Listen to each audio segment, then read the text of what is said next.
The title of it is the one networking secret you need to know to succeed. What is that? Getting the full information, all right? Understanding the concept. Learn through hands-on experience, through labbing. And that's one of the things that people, the people that don't want you to succeed, they tell you, stop using the packet tracer, stop using all these labs, don't get certifications, get out there in the real world and start using real world switches and routers and all that stuff. You're not going to get out there if you don't have paperwork. That's one. You're not going to get out there if you don't have the paperwork. You're not getting out there unless you know somebody.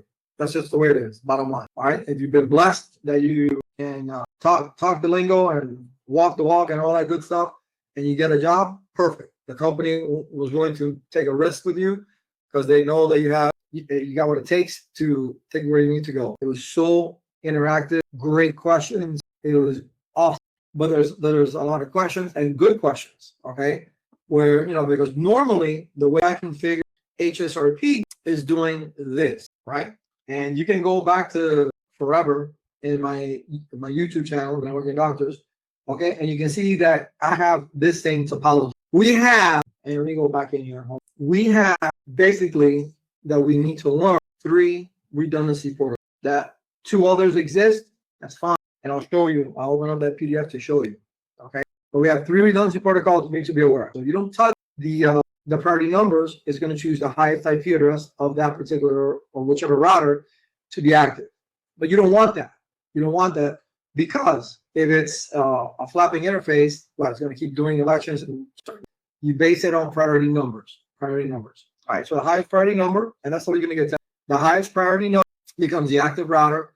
And then all the others, let's say just these 2 that I have, the standby router as a lower priority. Now, these standby routing protocols, or let's say HSRP in this instance, and let me show you the labs so you can see what I'm talking about. I got to show you. All right, you can tell right here. I want to zoom in a little bit more so you can get a better picture. There we go. You see that it uses a virtual IP address. In this case, it's 192.168.100. This is a gateway. It's a ghost IP address.